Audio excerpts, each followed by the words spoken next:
on Twitch. This is definitely a bit unique. This is the first time I have done this, so I'm looking forward to seeing exactly how things work. I'm assuming people are going to enter in and watch the live show real quick, and if no one hops in, then that's fine, because I'm going to upload this to YouTube anyways.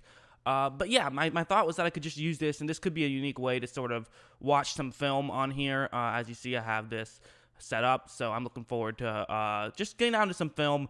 I figure, typically on Saturdays, like, the way it works is that, like, basically if I upload a video and then tomorrow, like, no one cares because there's more football to talk about and it's old news. So I think that this should be it should be an interesting way to see how things work. So we'll see how everything goes down. I'm looking forward to doing it. And so what I'm going to try and do is the main things I'm going to be talking about is I'm going to probably talk about the Alvin Kamara and Dalvin Cook situations. I'm going to try to do this by watching film. I believe it'll be fine on Twitch. I'm not sure. I haven't done it before. And then I'm going to try to preview. I think the 3 games I'm going to really talk about will be the Saints and Buccaneers, the Dolphins and the Patriots, and then the Cardinals and 49ers.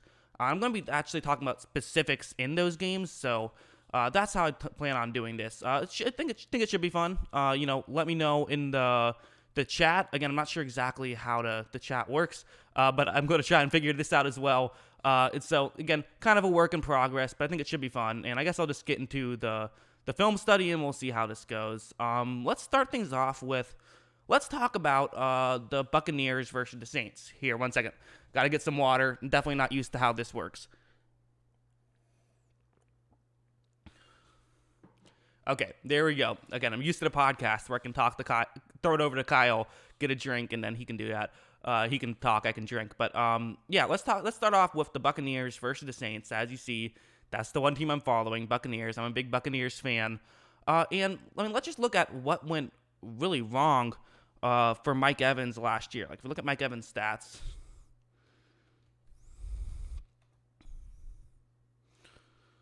we'll look by the game logs.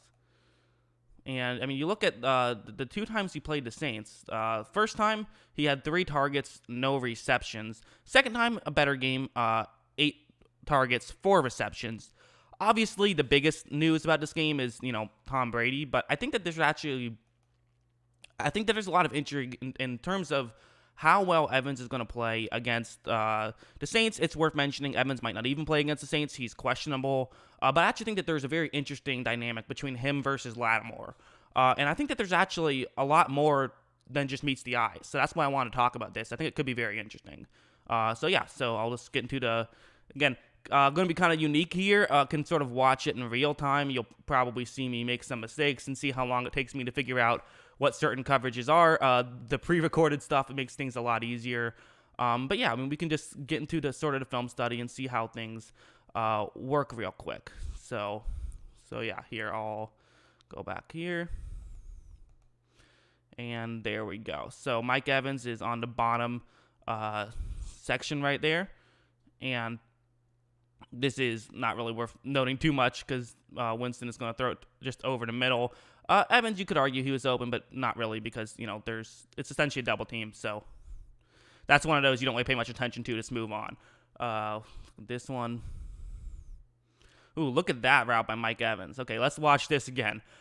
So this is, Lattimore. This is zone coverage. So he's trying to make sure that he does not allow Mike Evans to get over the middle. That's kind of over to the outside. That's kind of his job right here. So, what's going on? Oh, Jesus. Okay, here we go. So watch this. So watch how Mike Evans is going to just move a couple of moves here. So first, he's going to kind of fake as though he's going to the outside. He gets Lattimore to turn his hips because he believes he's going to the inside. Watch this again. So watch how Mike Evans, he fakes as though he's going to the inside. And the way he does that is by pretending, sort of subtly moving to the outside. Lattimore's smart. Lattimore knows what's going on. Let's see if I can get this a little bit better. Lattimore's smart, and he knows that, okay, if he's faking as though he's going to the sideline, then I got to make sure I don't allow him to get to the sideline. I have to sort of, turn my hips, get ready to take over the middle of the field. Thought I was gonna sneeze there for a second. Again, this one show thing. I don't know how people do this. This is crazy. But yeah, so he gets Lattimore's hips turned over in the middle, but then when he gets sort of, he starts to move a little bit to the outside. Lattimore now is completely convinced that Evans is getting to the outside. Evans can run back over the middle. He basically beat Lattimore by a mile. The zone coverage was good because he had help over the middle, and that's what the Saints do very well. Is they do a lot of zone coverage. That really is a key part of how they beat Tampa Bay both times they played each other, and you'll see this more often. Here.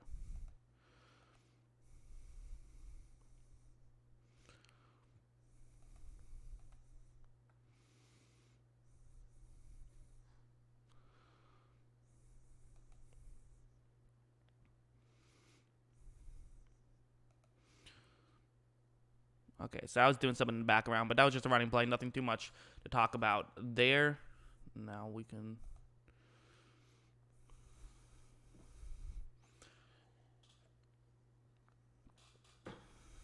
Well, that's not what you want to see. What happens here? So this is only Evans's... where is Evans? Okay, Evans is up on top of the screen. He's in the bunch concept right there. He's right over there. He's the first one. Him's not doing too much. He just goes over the middle. Again, this is zone coverage, so it's a blitz, but it's still zone coverage. And so there's going to be this, he's in charge of covering right over there. He's in charge of covering back here. So there's a spot right over here that you would think would be open. Winston is looking in that direction. The problem is that him and his receiver just aren't on the same page right here. It looks like there's some sort of difference because watch how late he turns around. He's just not on the same page. I think Winston might have tried to throw it a bit too early. I think that might have been the problem. I think Winston threw it a bit too early because he was under pressure, so he tried to just get it there quickly. It results in an interception. And these are the kind of mistakes that Brady is not going to make. So I think that's where the intrigue comes in a lot of ways. Here, one second. I got to blow my nose.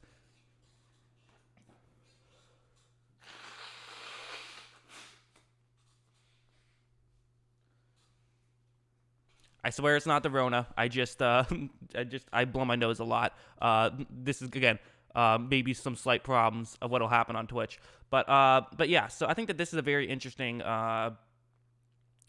situation because my thought on this game and the reason why I wanted to watch some film on it and we'll continue watching film on it about this opening 1 week 1 matchup is that a lot of what the Saints did, I mean, you see it's a lot of zone coverage and Brady is notorious for picking apart zone coverage. So I think that this could actually be a very interesting situation where they might not be able to play zone the way that they like to against Tampa Bay. And if they can't play zone against Tampa Bay the way they like to, well, I think that could create some very real problems because I think that you have guys who can beat man coverage. Mike Evans can win man coverage. Chris Godwin can beat man coverage, especially with New Orleans, who, everyone talks about Lattimore because he's really good. But I think they have some real concerns in the depth department. And so I think that could be a real problem for them. So I find this to be a very, very interesting situation. And I'm interested to see exactly what the Saints are going to do. Again, like here, let's see, it's running play, doesn't matter. We'll go on to the next one. And this is sort of how I do, if you're curious as how I watch film, this is kind of how I do it, where it's, you kind of take one angle, you're just looking at one thing in particular, and you just look for interesting things. A lot of plays are just going to be sort of whatever plays, and so it can be time consuming, but you just look for you find the things, and really they jump out at you. So like there, I mean, there's nothing really worth noting right there. That's not a very interesting the play wasn't ran to Evans, so you don't really talk about it too much. Because again, I'm sort of focusing on Mike Evans and on Lattimore. So when there's nothing interesting about those two, you kind of just say, okay, whatever. So here, this one will be a pass to Evans. So let's see what happens here. It's 3rd down and 3. Let's see. Evans right there. He's the number 2 receiver and uses this contact. Okay, so this is interesting. So he uses his, and this is who is this? That's 26, right? That's Williams, right? That's not Lattimore. Who is 26? I think that's Marcus Williams. I could be wrong.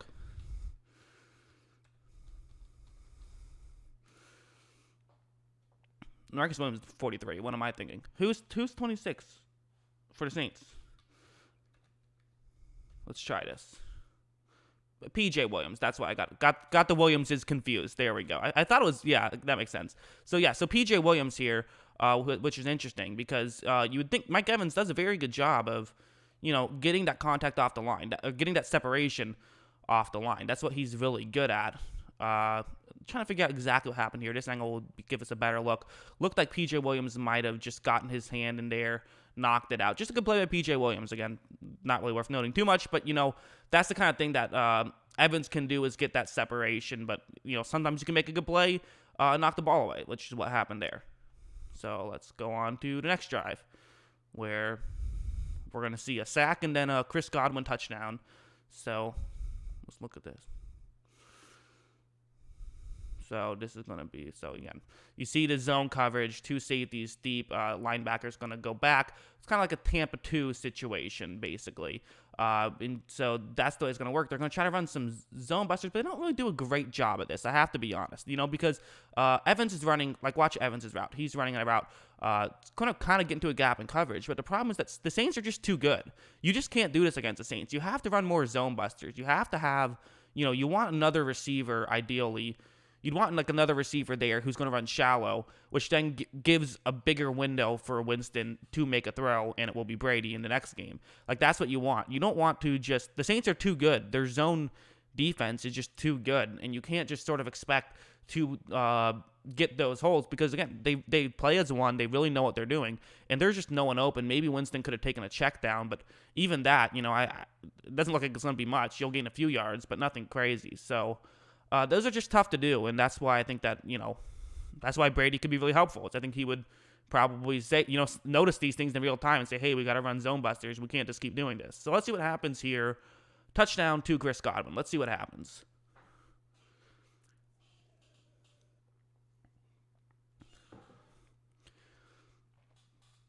Okay, so this is kind of a crazy play, right? So let's see what happens again. So it's going to be, once again, this is zone coverage. This is a cover 3 zone play. So again, but basically what it means is that there's a player right there, right there, right there. But then there's going to be a gap in the middle of the field where Godwin ends up running. See how he's trying to just basically, there's two Saints players. I think I've actually I might have even broken down this play before.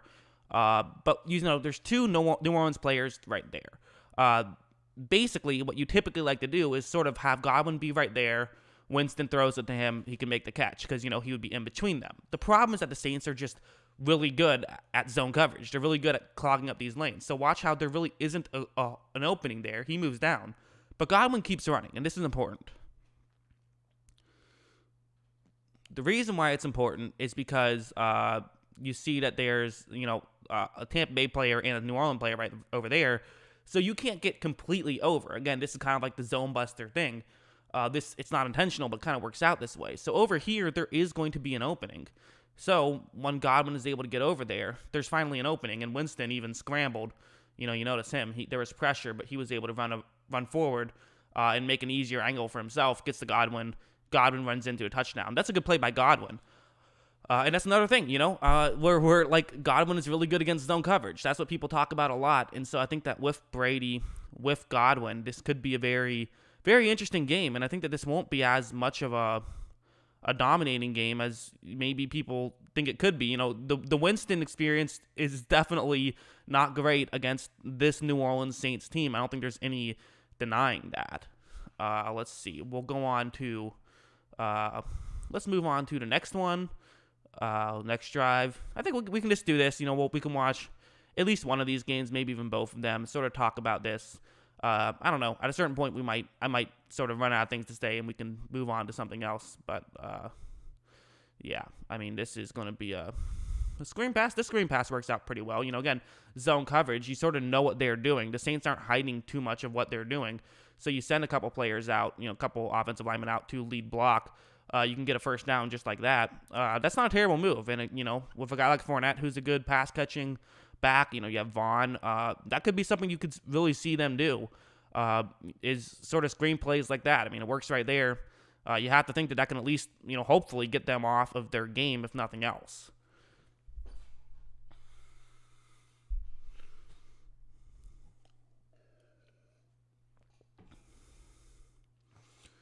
Okay, so this is going to be a little, wrap around play.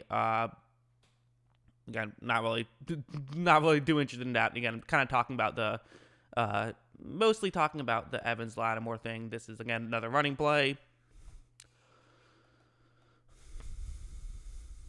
Let's see. So now we got, again, this is, let's see.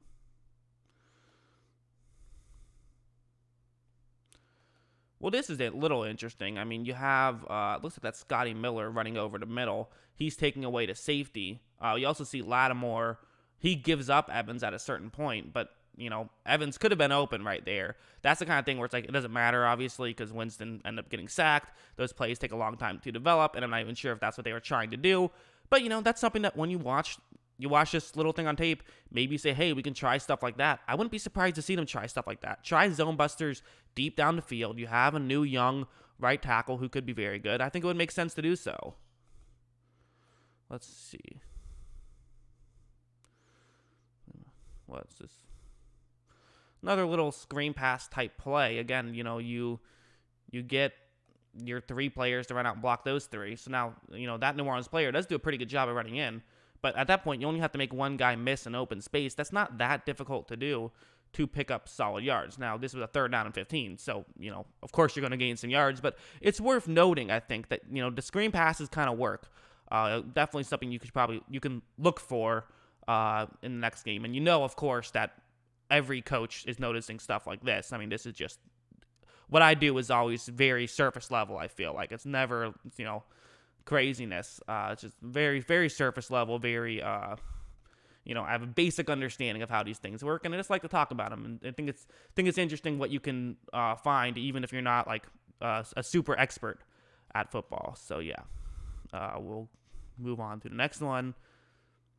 This is 3rd quarter now. So what's the score here? So the score it's 24-10. So at this point, Saints defense is doing well. If I remember correctly, this is the Teddy Bridgewater game. Bridgewater played really well. Maybe we can even talk about that a little bit. I think that we've talked a good amount about what happened on the Bucs offense. Let's talk about what the Saints offense was able to do a little bit. So again, this is another similar play. This is what I'm talking about, actually. This is actually a perfect example of what I want to see the Buccaneers do. So let's wait till it starts for a second. Okay, so we got. Notice this is zone coverage. Okay, you have 2 safeties deep, and then basically everyone's covering a zone right there. That's how this is working. So what the Saints are doing is they're going to have 2 players run deep into one area, because this is a lot of field for one player to cover. Like, watch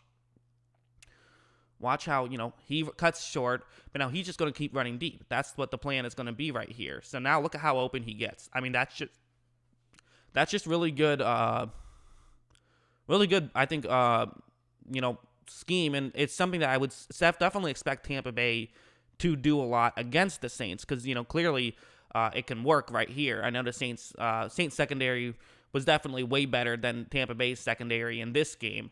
No doubt about it. But still, those kind of things can work. And so that's what I expect Tampa Bay to do. Let's do that. Let's go back to the first quarter, and let's watch some Saints versus Buccaneers highlights. Maybe that'll be what we do. Or not highlights, but just plays in general.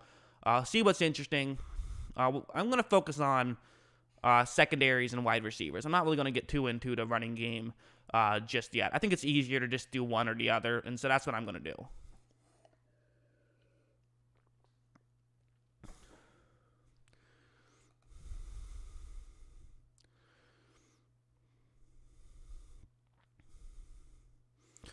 Okay, so yeah, no, same play, zone coverage. You see Michael Thomas. This is just too easy for him. I mean, him going up against a linebacker. This is why it's really tough to run zone coverage against New Orleans, because they can have, I don't care who you are, a linebacker going up against Michael Thomas.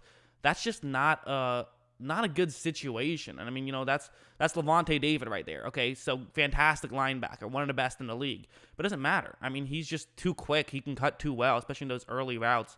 You're just not going to be able to beat him in that situation. So good job by them to line him up in the slot, have him be able to make a move against a linebacker, and you pick up yards, pick up a first down just like that. That's how the guy had 125 catches last year. Okay, so now we have this one. This is going to be... So let's see. This play kind of works out for Tampa Bay. It doesn't end up doing too much. But, it's... let's see. Let's take a look at Michael Thomas. Let's watch him. Let's see what he's up to. So Michael Thomas, I believe he's up there. I want to say. It's hard to see. I can't see the number from here. I don't think that's. I don't know. We'll just skip ahead. We'll move on to the next one because I don't know what was. I don't know which one he is on that one. So go on here. Let's see. So, okay. So there's Michael Thomas. He's on the top of the screen right here. So now, higher up. Again, this is going to still be a similar play. Watch how it's just tough to. Again, look at how. So 31. He has to get into that area. That's where Michael Thomas is. So watch how he has to move over in that area. So he's now, his hips are turned closer to the middle of the field. And what I love about Michael Thomas is that every single play, he's doing something like that. Every single play, he is this is exactly what he looks like. You talk about that beginning portion of the route and how important it is to be just, to do the same thing at the beginning portion. Well, that's what he does. He does a really good job of just, doing the same thing on each one of his routes. So you can't really tell what he's doing because every time he cuts to the top of the screen, keeps going deep, cuts to the bottom of the screen, it always looks like this. So it's hard to really know what he's doing.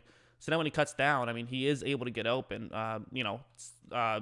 Someone else is open further down the field, so Jared Cook was. So obviously that's the throw that Breeze made, and it makes sense. But it's so tough to stop Michael Thomas, and I really do think that that's going to be Tampa Bay's biggest problem on offense.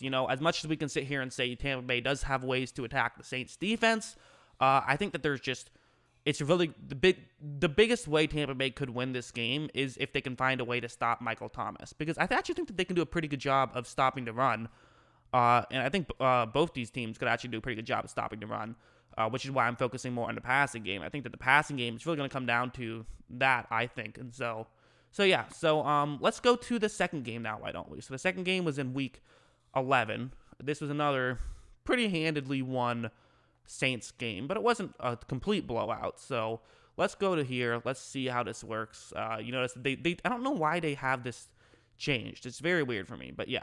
Let's see.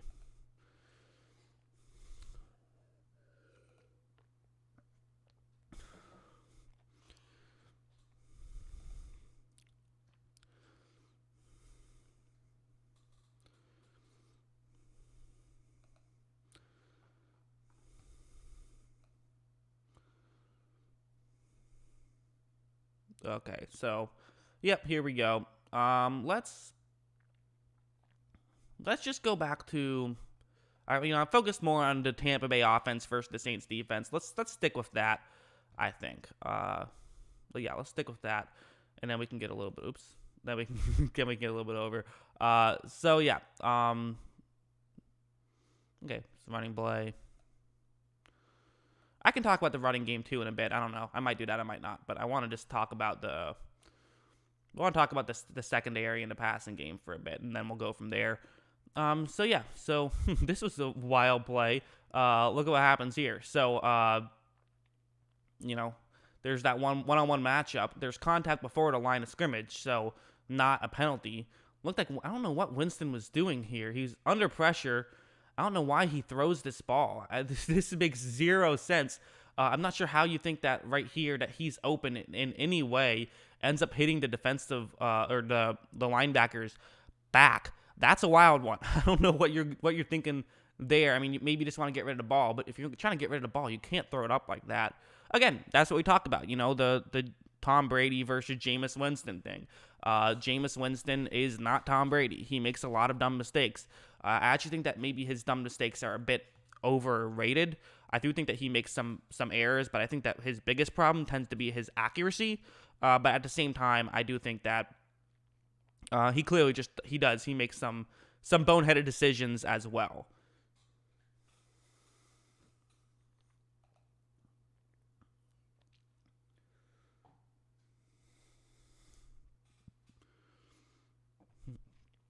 Okay, well, this is starting to look like for a second it could be one of those plays that Winston could do that Evans couldn't.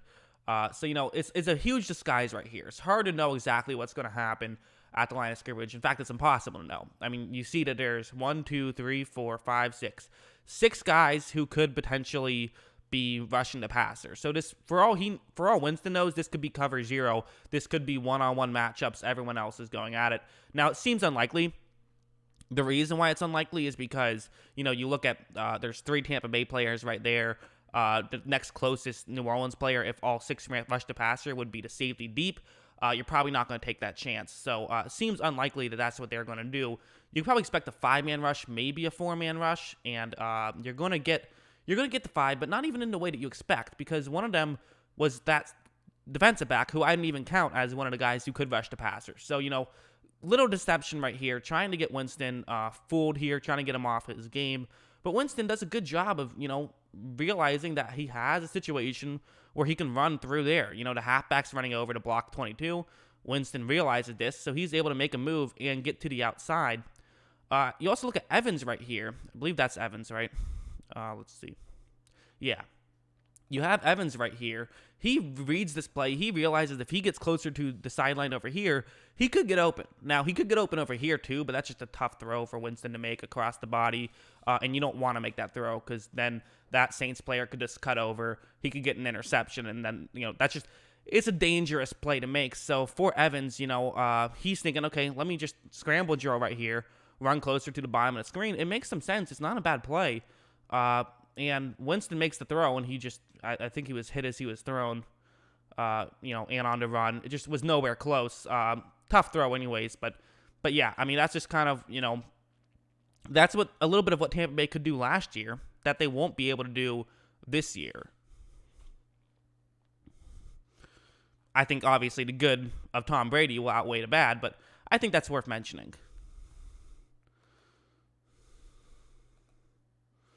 Let's see.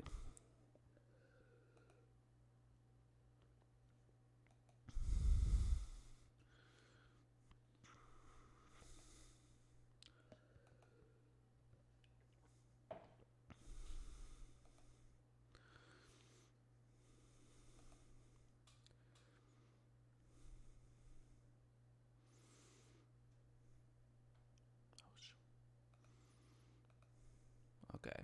Oh, here. Sorry. We'll get back to it right here. So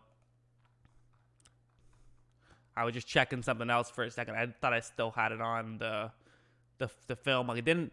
Twitch, very confusing. Not used to this sort of live format thing. Definitely something new.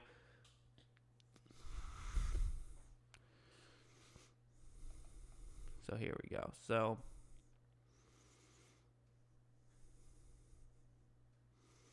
Well, yeah, see, this is interesting to me because, Jameis Winston gets a lot more talk for the throws that he,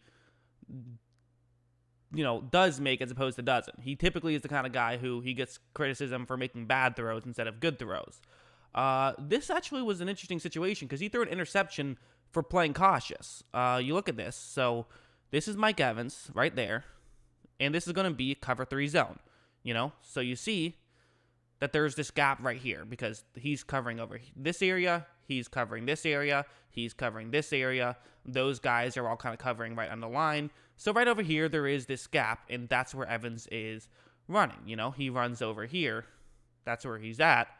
And also, Tampa Bay has a tight end, and I believe it's a tight end and a halfback over the middle. So this is kind of that zone buster thing. You're widening up this middle of the field area.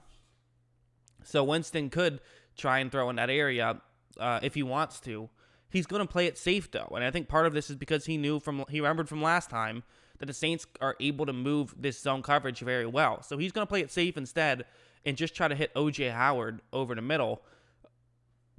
And then you see maybe the worst catch attempt you will ever see, where O.J. Howard, right in his hands, he somehow gets it on his back where he flips it up and it results in an interception. So then definitely can't blame Winston for that one, and that's kind of the thing where it's like, as much as you want to sit here and blame Winston for all of the interceptions that happened last year, it certainly wasn't all his fault, for sure. So, there is that. But I also think it's worth mentioning, like, these zone plays can work, and with Brady, who pretty much knows exactly what his accuracy is at, he's going to be okay with doing this. So I do think that this might be a bit of this is going to be a higher passing attack type of game, I think.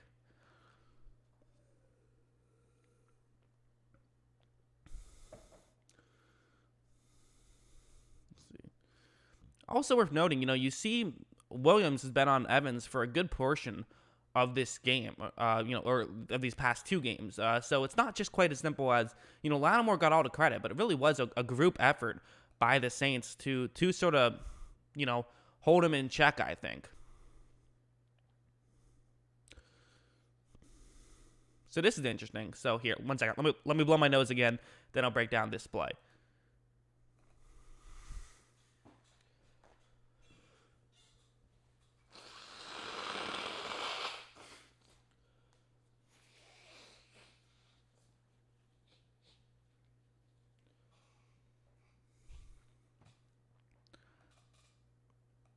I hope everyone watching this looks like we have a couple people in the room, so thanks for checking me out again.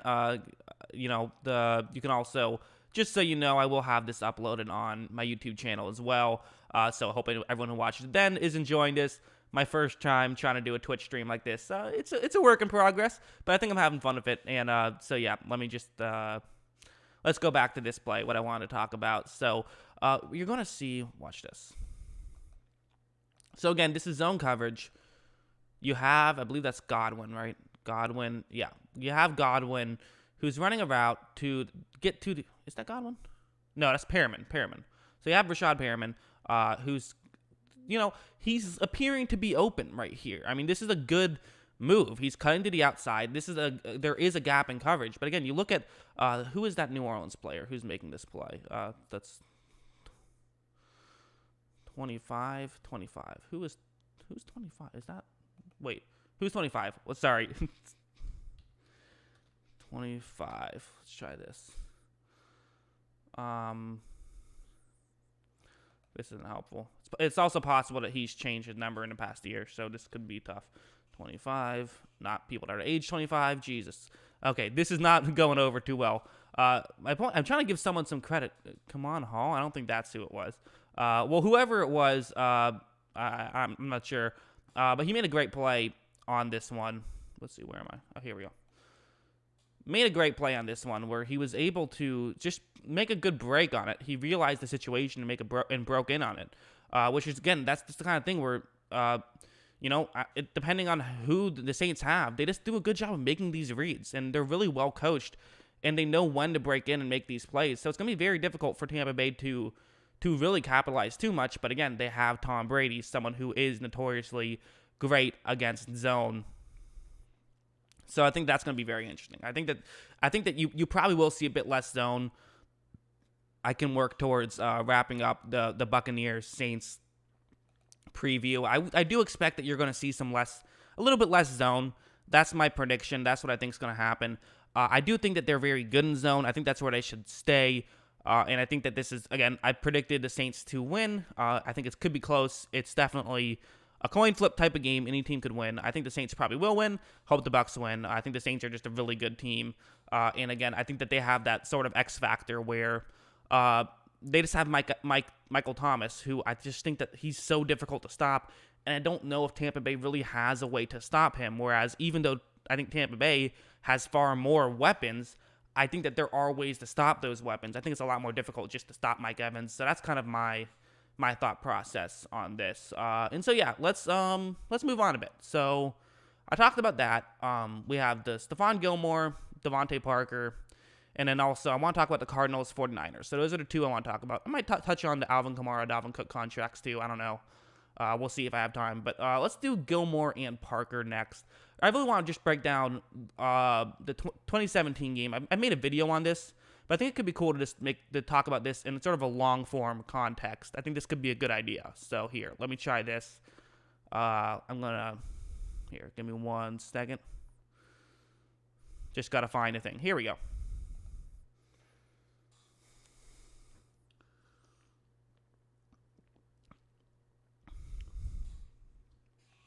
I won't lie, surprisingly difficult to talk for 40 straight minutes. That's something that if I'm going to do this more often, I'm going to have to get good at. I don't know how people do that. I guess most people like watch something or like play something and don't just talk throughout.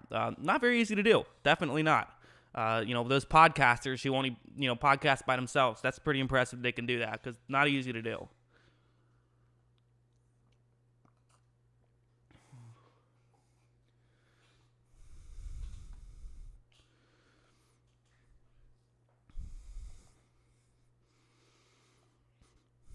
Okay, so where are they?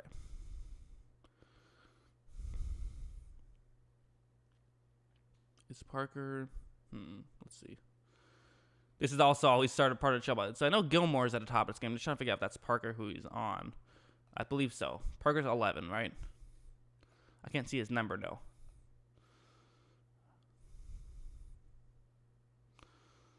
I'm pretty sure that's Parker. Again, this is sometimes the very tedious process. That wasn't even really too noticeable, so I'll just go to the next one so I can try to see if I can get a better rank. What am I doing?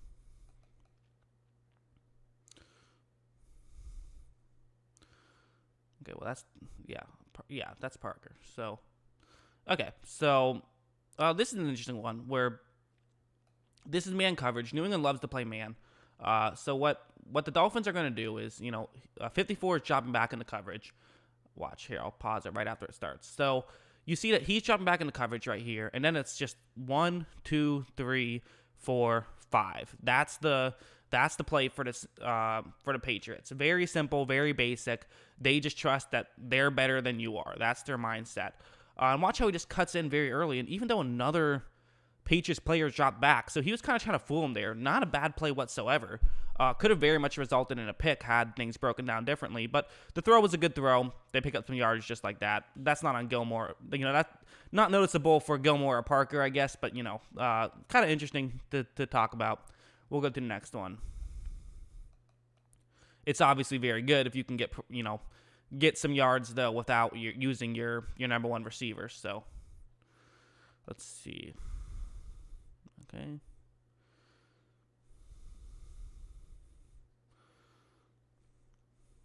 So you see up there, Gilmore gets the contact pretty easily, and he's quick enough that it's very difficult to create too much separation. He's so good on his feet like that.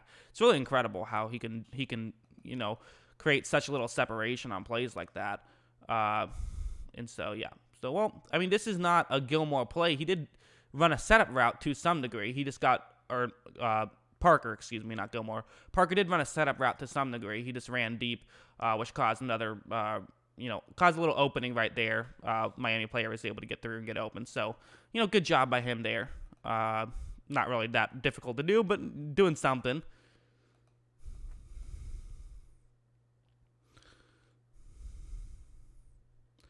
So this is interesting. So this is Gilmore. I don't believe he's going up against Parker here, right? This is someone else.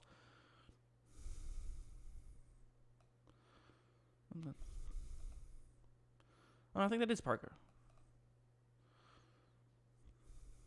I cannot see these numbers whatsoever. This is the real problem. I did not realize it was going to be this difficult for me. Yeah, it is Parker. It's Parker. Okay, sorry. I don't know if it's the lighting or what, but the numbers are very difficult for me to spot. So yeah, so this is Gilmore against Parker. Again, Gilmore's shadowing Parker. So even though they're in the slot right here, Gilmore's okay with doing that. He'll be a slot corner here.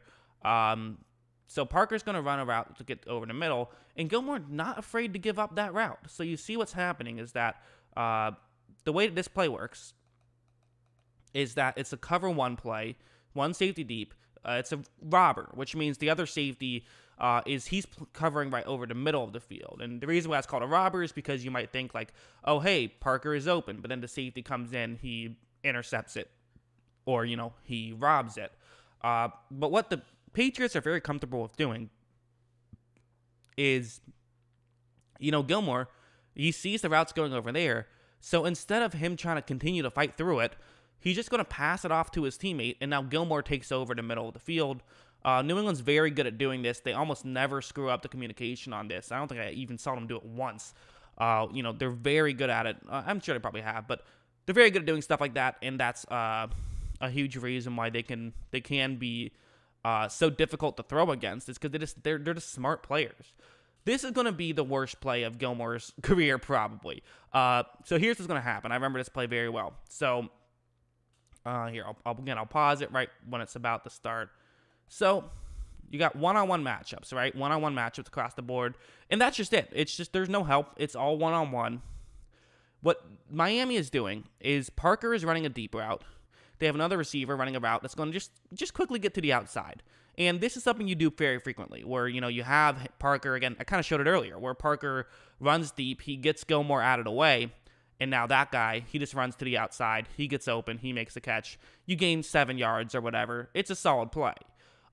You've seen Parker in the past, I keep screwing up their names. You've seen Gilmore in the past see what else is going on, run in front of someone else's route, and get the interception. He's done this before, where he sees the throw is going in that direction, he steps in front of it, gets the pick six. That's what he's thinking about doing. The score is, it's still a 0-0 game. We're midway through the first. He's ready to bust it open. They're playing Miami. He doesn't respect Miami. He's expecting a win. That's what he's probably thinking right here. And so watch how close he runs in. Watch how look at that. Look at how he just is sort of jumping in a little bit. Look at how late it takes him to actually start to run back. This is when he's in the position to start running.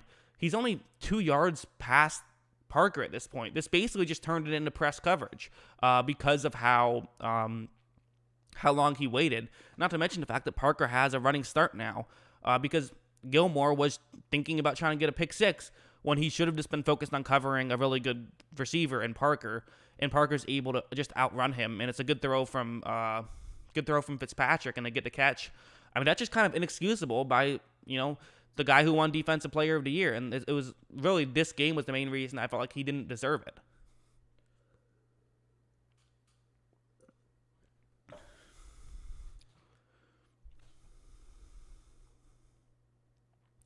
So yeah, not a great. Definitely not a fantastic play by Gilmore, but you know what? I think a lot of people are going to say it was like, okay, yeah, so he got a little arrogant, he got a little cocky. It happens. Just don't let it happen consistently. But that's not going to be the only play. This is the next passing play. So you see that Parker and Gilmore are in motion. Usually this is a good signal to let you know that there's going to be man coverage and Gilmore is shadowing Parker, but we already knew that. That's not a surprise. Parker's going to run a really good route here, kind of similar to what we saw Evans run. Where, again, he sort of fakes that he's going to the outside, and then he's going to try to break back to the inside, and this is going to totally sell to Gilmore that he is, in fact, running to the inside. Watch how he gets to the inside, but then, he gets to the inside, and watch how he gets Gilmore. He's totally running in that direction. His hips are turned to the top of the screen. He's totally trying to get in that direction. So all Parker has to do is cut back to the bottom of the screen, and he just completely owns Gilmore and even runs him over to add insult to injury. Listen, you can say that, he was arrogant. That's not arrogance. That's getting beat. I don't care what you say. That's just getting beat. That's just a better player beating you. And I do think that it's worth mentioning. I think it's worth talking about is that I think a lot of people kind of have the mindset, I've said it too, where it's like, okay, I do think there was some degree of Gilmore didn't totally respect Parker. That was definitely a very real thing, I think. But at the same time, I just think that oh hey, Hookam, what's up, man? I think that sorry, I lost my train of thought. I think that there's let me just start over. I do think it's fair to say that to some degree, Gilmore won't make this mistake again. He won't take Devontae Parker and the Miami Dolphins for granted again. I don't think he'll take anyone for granted again. I also think it is very fair to say that I don't think that he's just going to dominate Devontae Parker for the rest of his career. Parker is a very good player, and it's not going to be so easy. I really don't think so. Let's just continue watching. Let's see what went wrong, what went right. We'll go to the next pass.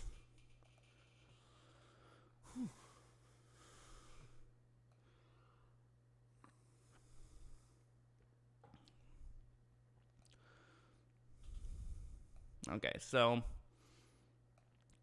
Parker's right there. Gilmore's right there. You got a receiver cutting in. Parker's going to the outside. Single safety deep. So what you're going to see is that really, again, this is just a really good job by Gilmore of using his hands. This is what Gilmore can do very well. This is why he won Defensive Player of the Year. This is why he was the first team All-Pro. How he's able to get his hand right on there where he can basically control Parker at any moment now. It's not a penalty if you just have your hand on a guy. It's a penalty if you do something with it. But he's in position now where Parker can't really run over to the middle. Now Gilmore knows what he's doing, and he can make sure he keeps pace with Parker. It's just a good job by him altogether. So let's see. We'll move on to the next one. That's just a running play.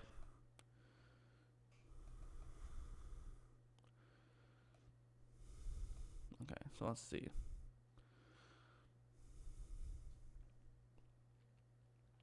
Nothing too much notable there. Move on to the next one.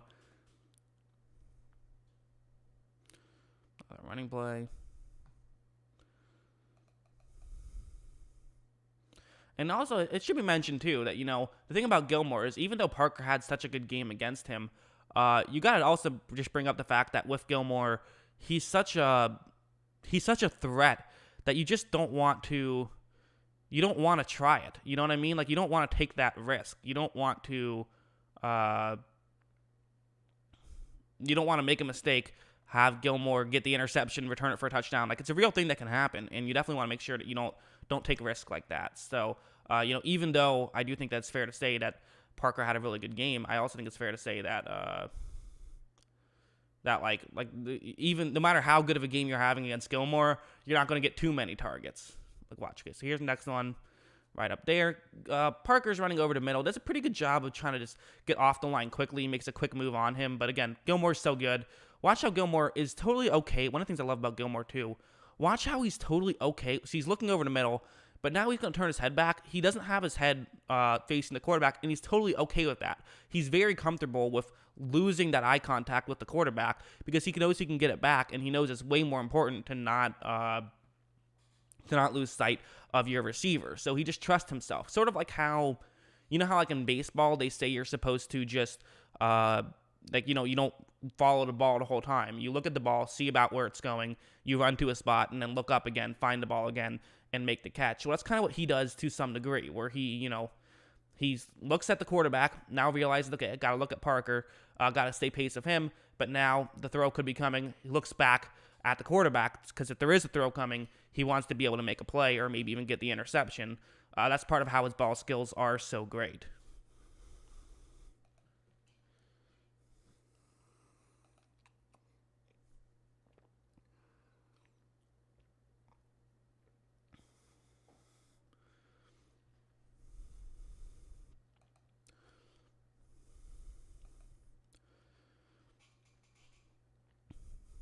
For anyone who's just hopped in, I saw we got a couple more people. I plan on doing this. The current plan is until 6. Might start early, might end early, might not. I don't know. But that's the current plan. So that's the working plan here. To be doing this for about another hour. Also, of course, it will be up on my YouTube channel after it's over. So there'll be that as well. Another thing about the man coverage too. One thing I gotta say. Here, I'll just talk about this first. I'll move it to the chatting thing. One thing I do got to say about the New England Patriots too is that with all of the opt-outs they have, especially like in their linebacking core, they basically don't have a linebacking core anymore. I part of me does feel like you got to be able to run the ball much better against them, and especially with them playing man coverage the way they like to do. I mean, that could be bad news. And I think that could be a very interesting thing. I think that we could definitely see a lot more rushing plays happen. So that's something to note. I think is I'm talking all about Gilmore and Parker because I think that's the more interesting storyline. But it's also worth mentioning that Miami, and again I don't think Miami is really the team. Let's see who did New England play. What's New England's schedule?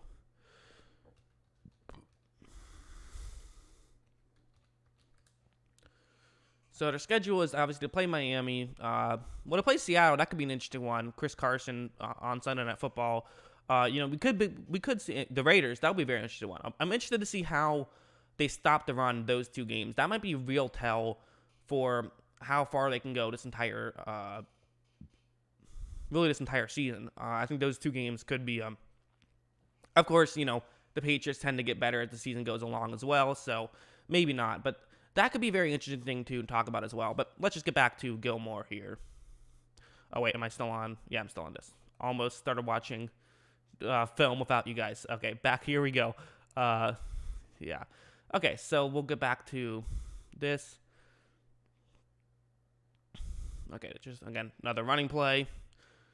I'm not really interested. Again, I think running the ball is interesting as well. But I think that I just want to focus more on sort of the passing games. I think that's kind of more interesting. I think for this one, kind of easier to follow as well. On the can't create a graphic in real time, so I think that's just kind of easier to just talk about the passing game and things like that.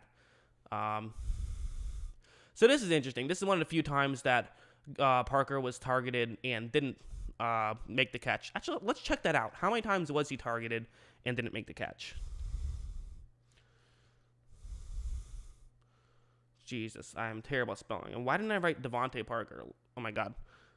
How took me 3 tries to spell stats. I still didn't even get it. Not Tony Parker stats. See, this is I set myself up for failure here. I really did. Okay, so let's see. I just want to see how many times he was targeted in this game. So he was targeted 11 times. He made 8 receptions. That's not great for Gilmore for Defensive Player of the Year. But this was one of his good moments where, again, that's where they are. You're going to see contact made basically immediately by Gilmore. Watch how he's able to create contact again. That's what he likes to do. He likes to use his hands. He likes there to be contact. It's sort of, Richard Sherman was kind of a similar way, I think, in a lot of ways. Here, one second.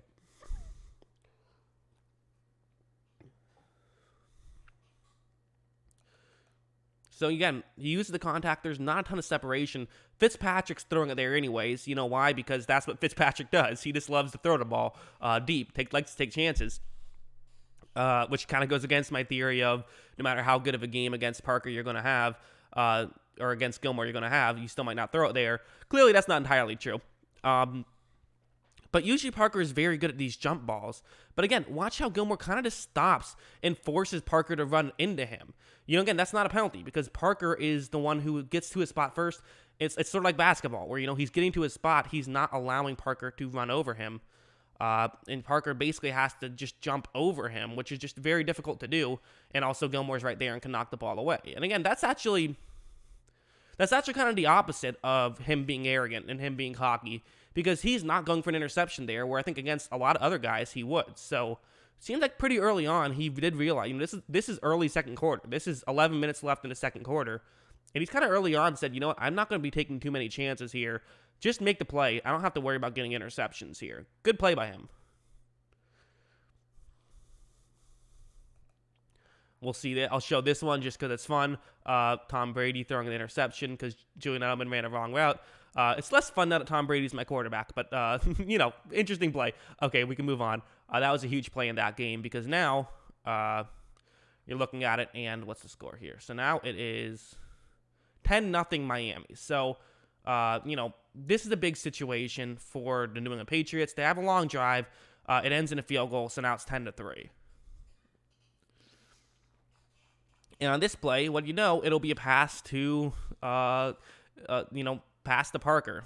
But what's interesting here, okay, so this is not Parker. So this is zone here because you notice that they're mixing it up a little bit. New England is not going to have Parker or Gilmore follow Parker on display. Parker runs over. Fitzpatrick realizes, hey, Parker's having a monster game against the Defensive Player of the Year. If the Defensive Player of the Year isn't on him, I am throwing it number 11's way. So watch how. Also, numbers way easier to see now, thank God. But this is just too easy for him. It's zone coverage. He's just going to go up a little bit to the top of the screen, gets over. They were kind of faking a blitz a little bit. See how he cut, or not. Oh, no, that's what happened. It was play action. Play action. Draws a linebacker in, throws it over. Just a good play. Nothing too crazy there. The play action was probably the best part about it. But, yeah, definitely a very good play. Here, I'm going to get some water real quick. It'll take me literally 30 seconds. So I'll be back in 30 seconds. I'm going to just put my, I'll put my camera down because my room is messy. So be right back, 30 seconds. Okay, swear I won't be gone long.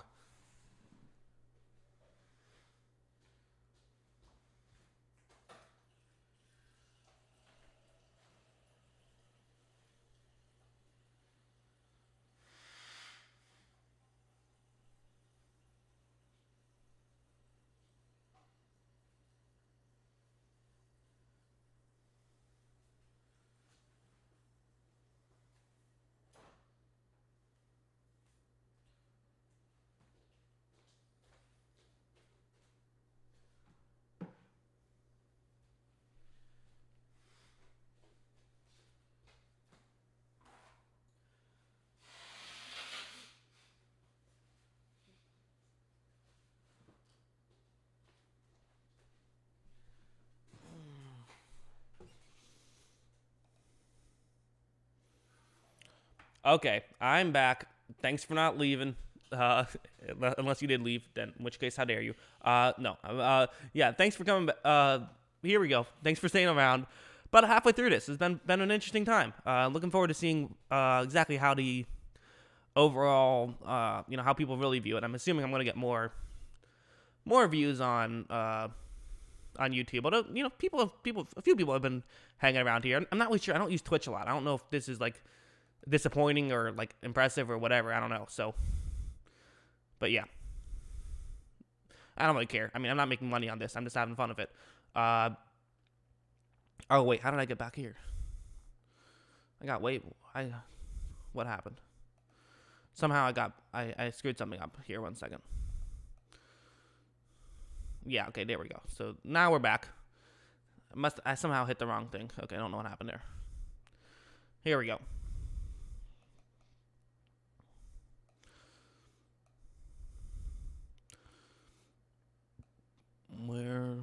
Okay, there they are. Top of the screen. Again, this is unique because really Parker could be running anything. Cuts over the middle, but they throw it somewhere else. So nothing really notable there. I would say that if I'm a PFF grader, I'm giving a win to Parker on that one, but not a big one. I'm not sure if that's how PFF works. I'm not sure. But regardless, nothing too notable there. And not a fun. So was this the last drive? No, they had one more. It was a 3-and-out. Only 2 passing plays. Only 1 passing play on this one. So, I mean, I'll show the 1 passing play. I mean, I don't know if it's going to show anything. But, hey, you never know. Sometimes you do get a little nugget from watching this one. That actually was a pretty solid one. So, how long's left in this play? There is... Okay, just under 2 minutes. You did kind of see that, Parker was a little bit open here. I mean, he's going to just avoid the contact at the line, which is kind of what you want to do against Gilmore. Parker's a big guy too, so he doesn't mind contact, but he's just going to avoid the contact at the line, gets to the outside, and he's just going to try and see if Fitzpatrick can make a great throw. He does get open. He runs by Gilmore, and I think you could even, I think he probably is arguing that there should have been a penalty. I mean, looks like there might have been. Let's see. Can't tell from there. There's some contact. I'm not sure if there was enough. But either way, I mean, Parker had a chance there. If that's a better throw, that's a great throw. That's a completion. So, again, listen, Parker had a much better... Parker beat Gilmore. There really is no denying that, I think.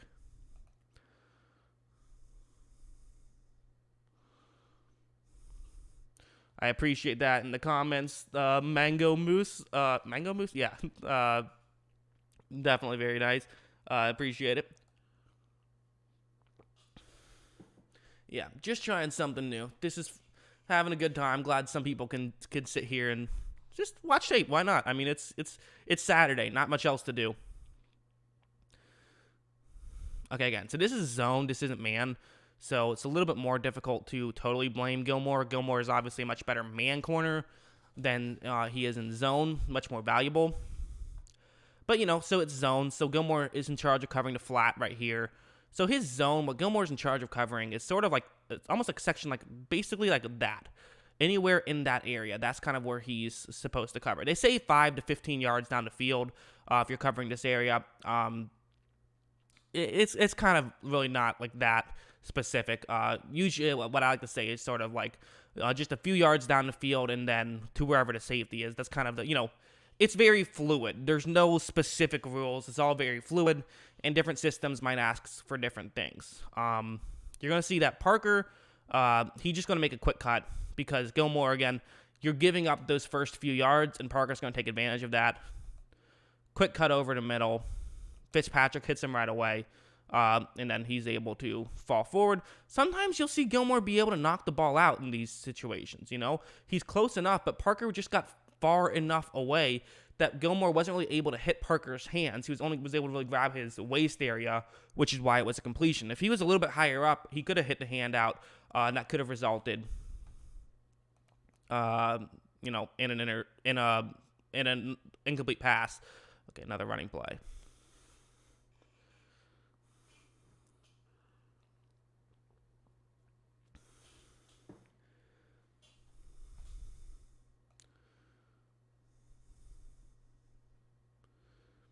Let's see.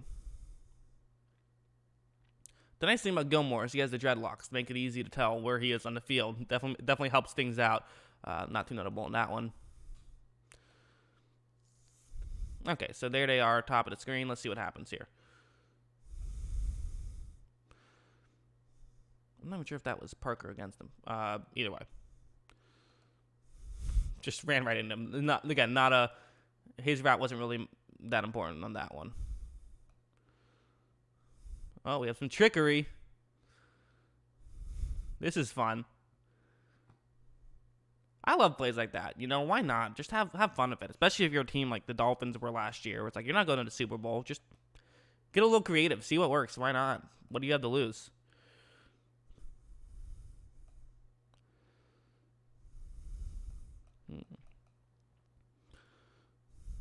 So what's the situation? This is a first down and 10. Interesting to see Gilmore so far off of Parker here. He usually likes to play press. Very far off of Parker on this one. So Parker's running going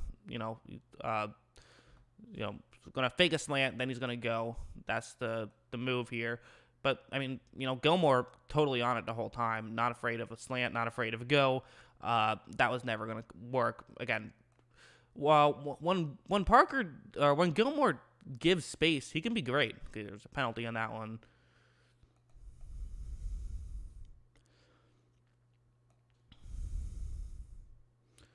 Again, Parker was open here. So look, Parker's on the bottom of the screen. I need to keep bringing up where they are.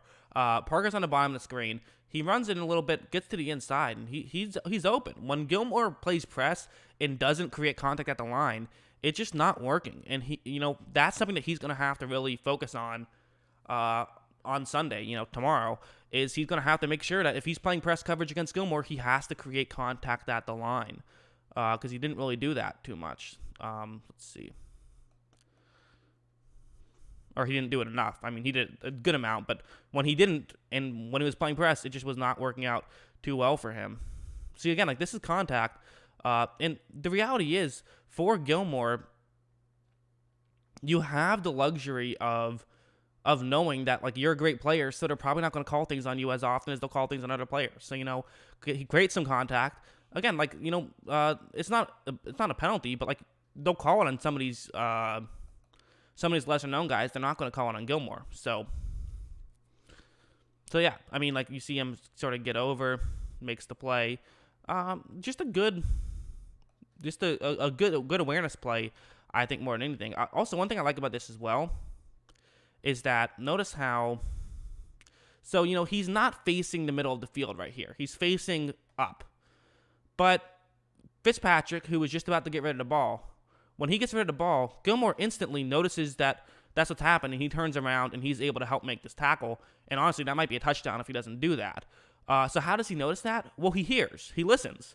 He's hearing what's going on. He's hearing the crowd. They make a noise when the pass has been thrown. He hears that. He turns around and he makes the play.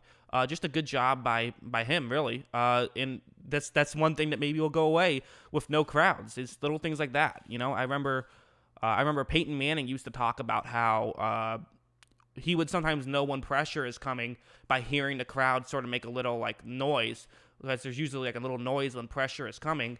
And he would use that to his advantage. And when he heard the noise, he knew that there was pressure coming from an area he couldn't see, because obviously if he saw it, he would know it was coming from there anyways. So that was kind of an advantage. So there is some little things there about the no crowd, which could be interesting. Let's see. Parker on Gilmore right there. Let's see what they're doing. Are they throwing it? They are. Well, nothing too notable there. They get a touchdown, so, Parker's not complaining.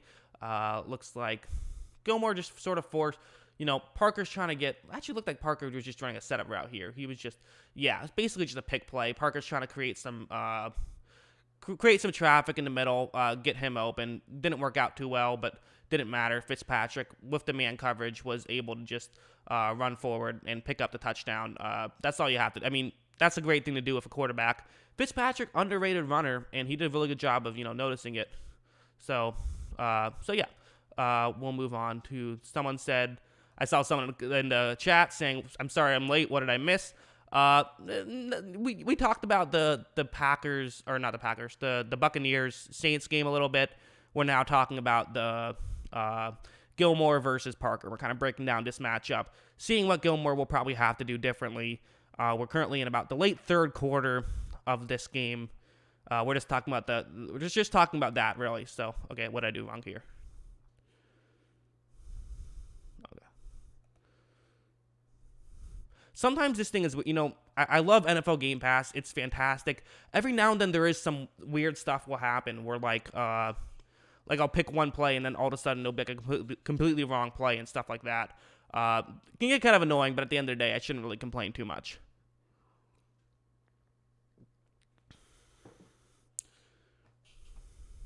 Whew, okay. So, yeah. So, whatever. Yeah, just again, if you're new, just checking in. Mostly just talking about the Parker Gilmore matchup. Not really focusing on the rest. I did touch on a little bit how the man coverage. We could actually see the Dolphins have an easier time running it, but they're not a great running team, so I think that won't be that big of a deal week one. Okay, so you see, Gilmore running over the middle, or Parker running over the middle with Gilmore, another receiver runs to the outside. Really, that's more of a setup route than anything. Parker was almost never going to get open on that play, and they're okay with that. He doesn't have to get open on every play. Sometimes just taking Gilmore out of the play is good enough for them.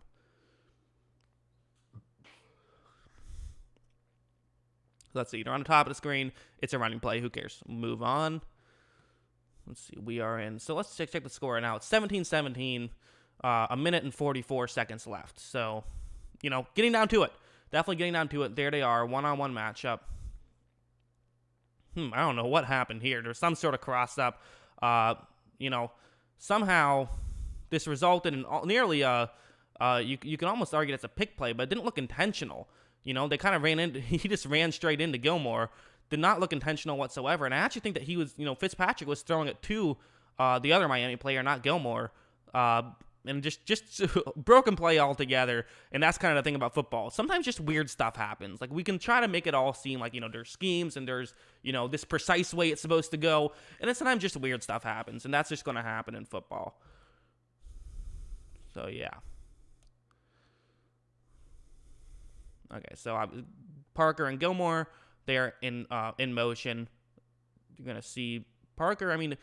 Listen, the line wasn't able to hold. That's another interesting thing. No Kyle Van Noy, no Dante Hightower. The team is not 100%. So, no Jamie Collins either. So, again, I know these are not necessarily like edge guys, but they're guys who will still have an impact in rushing the passer.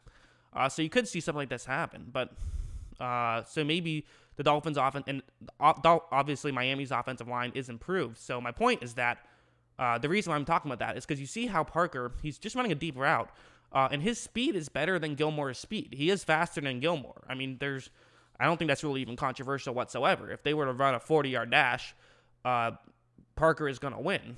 And you see Parker does get a little bit open here. The play just doesn't last long enough. Fitzpatrick goes down. Maybe they could try some deeper plays, and maybe you could see Parker getting a 40-yard completion. You know what? That's my hot take. Enter it in now. Devontae Parker going to get a 40-plus yard completion against Gilmore. That's what I'll say. Why not? Let's have some fun with it. So that's an interesting thing to talk about as well. And that's why it's so difficult to predict stuff on the first game of the season because, there's so many wild cards compared to any other week where it's like, I don't know how a lot of these players are going to play. I don't know how good the New England Patriots are going to play. I don't know how good the line is going to play.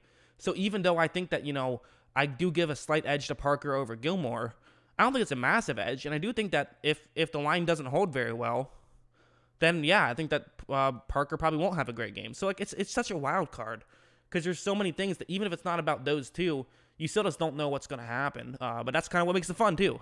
Okay, so there they are, bottom of the screen.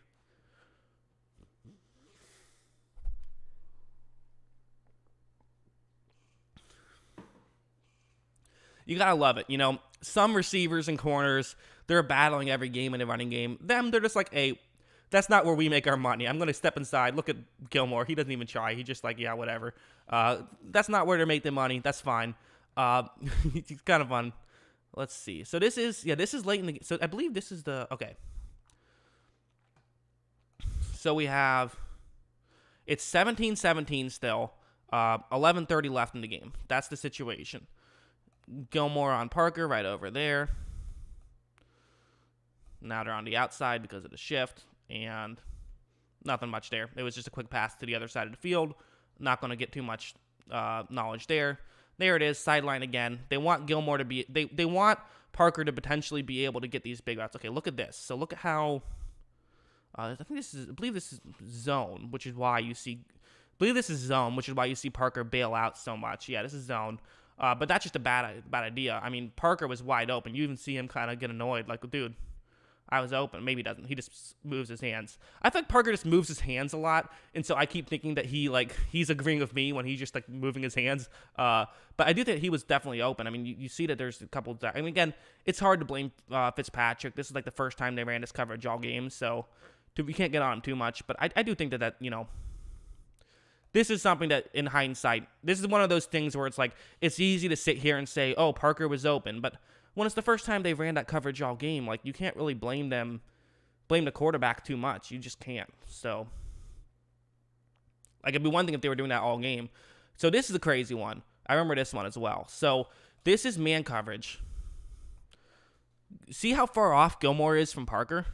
That's incredibly far off. And this is 2nd down and 10. This is not 3rd down. So in 3rd down, you might say, okay, it makes sense. You just trust you can make a tackle. I still wouldn't love that because you're near field goal range if you do it. But there's at least logic behind that. But to me, this just shows that Gilmore is a bit afraid here. I think that's fair to say. He's a bit too cautious, where I think that he went from being too arrogant early on in the first quarter to now he's just being too cautious. And watch how, Gilmore, he's also bailing out like that. So when Parker cuts over, I mean, this is just not good football from Gilmore.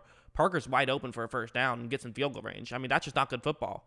Part of Gilmore's bad day against Parker was just Parker being great. I mean, that's definitely part of what happened. Part of it was just Gilmore making mistakes, and I think that's fair to say as well.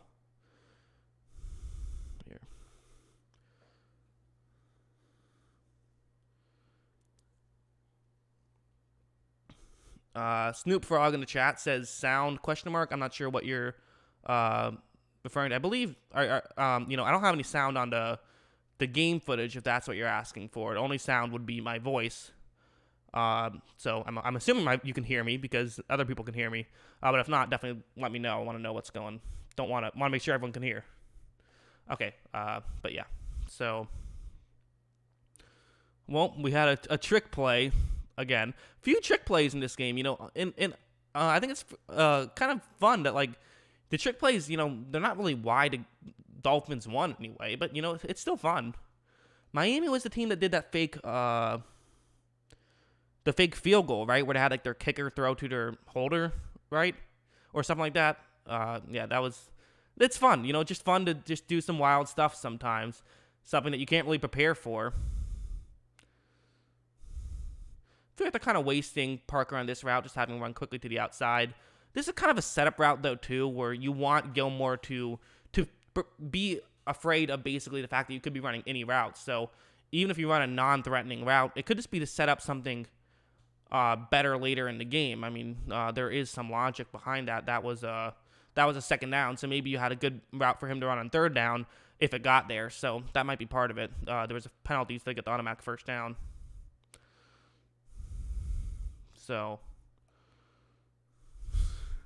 well, you're going to see a linebacker just take out a receiver right over there. Was that Gilmore that got taken out? I think or Parker? I think it might have been. I think that was Parker, right? That was 11. Let's see. I'll try to do.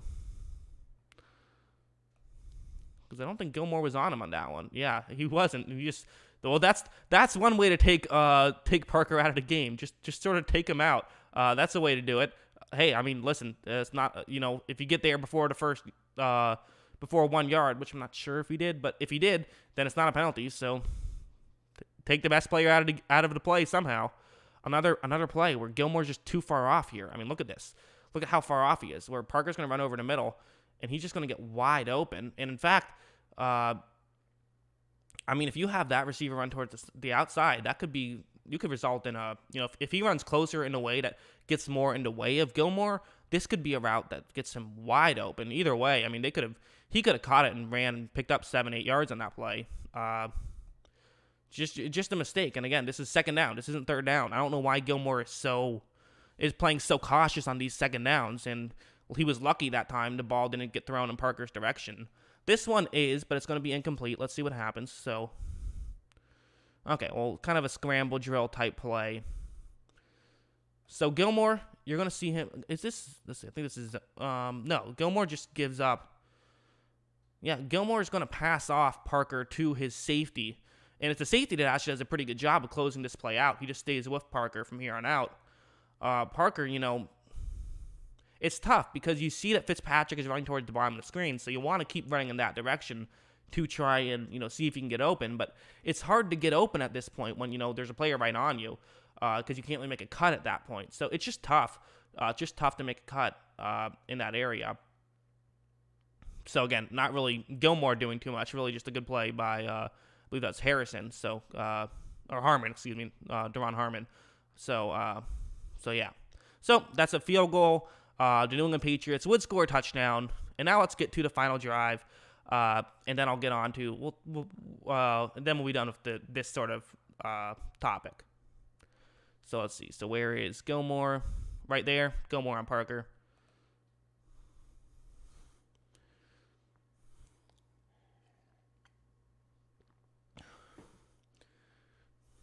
Okay, let's try this again.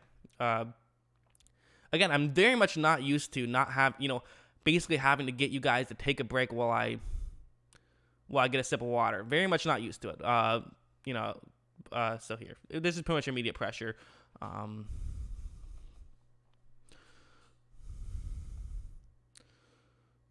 Even this, look at is that, oh no, am I looking at the wrong? No, I think I am. Yeah. So look at this. Look, he's doing it again. Again, I don't know how, this is just not what Gilmore should be doing. And this is frustrating. He's once again cutting in. And I mean, you could argue that he did it after the ball was thrown. He kind of did. I mean, you look at him, he is kind of going back and then he starts to cut in. So that's actually completely different than the earlier one. At first, when I first saw it, I thought he did it earlier again. This is actually different. My bad on that one. Because no, this is actually very good where he's getting himself in position to cover a Parker, but he still is so good at keeping his eye on the quarterback that when he notices that it's a throw in a different direction, he moves in. The one concern you could have, I think, is that potentially, he could get beat on pump fakes. In fact, if I'm Fitzpatrick, I am pump faking. I am doing that. I am trying to fool Gilmore with my eyes. I always feel like pump fakes in general are just underrated. But that's definitely something that I'm doing if I'm Fitzpatrick because Gilmore will fall for those, although, that one was actually just him making a good read. Again here, immediate contact. This is it. So kind of early on here in this potential game-winning drive for the Dolphins, Gilmore's playing well. So, you got to think that, hey, maybe not have had his best game, but showing up when it matters most. And then he doesn't. And then this one does not go well. Watch this. Top of the screen. You're going to see he's going to try to create contact again. Parker is ready for it this time. He sort of just makes a move, fakes him out, gets wide open. But again, Fitzpatrick, he's looking in. Again, you can't blame Fitz. You can't be looking at everything at once. He's looking at someone else. I mean, maybe you could say he should be looking at Parker more, but Parker just got beat the past two plays. So why are you going to look at him this time? I mean, Parker didn't get beat the first play, but the second play he did. So, you do have to sort of pick what you like the best, and you can't blame him too much.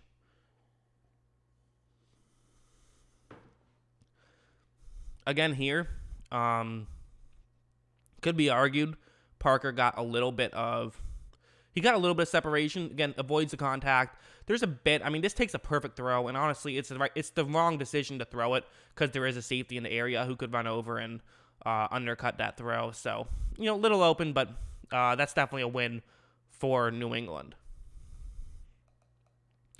Now let's see. This is the running play, and actually, I'm not sure if it's a running play or Fitzpatrick just actually dropped the ball. So Fitz just dropped the ball here. This wasn't a run.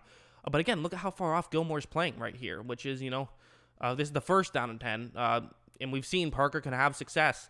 I just don't love that. I think Gilmore play closer up and create contact. That's what he should be doing. But again, it's very easy to say that. So he's just trying to mix stuff up. And now you're going to see why he is sometimes afraid of playing press. Because when he doesn't create contact, it's a problem. He's going to bail right away. It's right here. He's going to bail right away, which means basically he just runs back. Parker's able to get not really a ton of separation. Again, this isn't a ton of separation. But the difference is that Parker can look up, whereas Gilmore can't. Gilmore's usually very good at looking up. This time it's a little bit more difficult. But Parker can also just jump higher. He just leaps up and makes the play. Just a good play from Parker. I mean, it's hard to really blame Gilmore too much for that. But that's just, I feel like it used to be a time when good defense, perfect defense beat perfect offense. I feel like now perfect offense beats perfect defense. And a good throw and catch is going to beat you. It's hard to blame Gilmore too much for this one, to be honest. But again, Fitzpatrick and Parker can do this kind of thing. And they can do it against anybody in the league. They really can. And if Parker's playing at his best, he can beat you. That's just how it works. I see another person saying that, can I go live on YouTube because Twitch hates me? This will get posted on YouTube as well. This will get posted after the fact. So not live, but after it. I just kind of want to try Twitch, see how this works. But yeah, so sorry, Snoop Frog. Things didn't work out too well for you. But hopefully you'll enjoy the replay on YouTube. Let's see. So that was obviously the big one. That was pretty much it. I could talk about some other stuff, but that was pretty much it. So yeah, I mean, I think that I'll do a little bit of a recap of what I talked about. So I think it's worth mentioning that this is definitely a big time matchup. I think that Parker held his own. This was not a fluke for me. I think that this is actually just a bad matchup for Gilmore in a lot of ways, because Gilmore, what he does so well is his ball skills, but Parker, what he does so well is being able to make, he has a great catch radius, and he's able to make these contested catches. So it's a great combination. It's a great battle, and I do think that Parker, good offense beats good defense, so Parker can win these battles. And I wouldn't be surprised to see that this is the last time Gilmore is up against Parker one-on-one.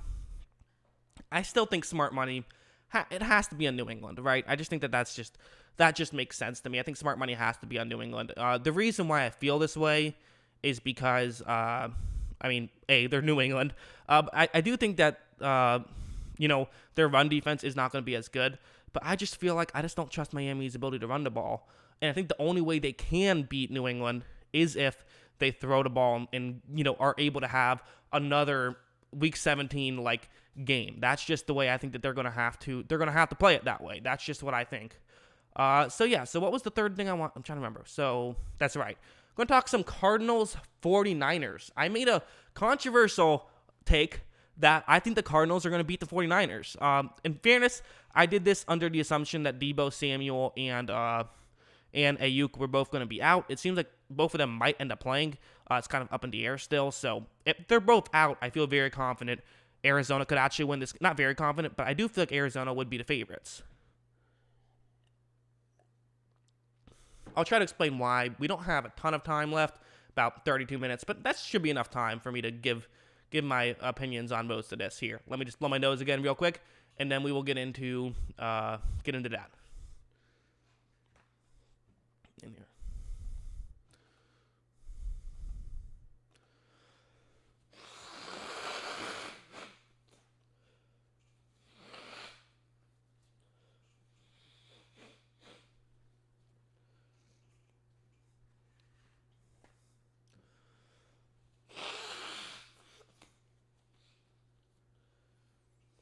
I tell you, having a chronic runny nose like the way I have it, it drives me crazy, especially when I'm in public. Everyone thinks I have the coronavirus when I've already had the coronavirus 4 months ago, and I don't get I just get runny noses all the time. Please don't hate me.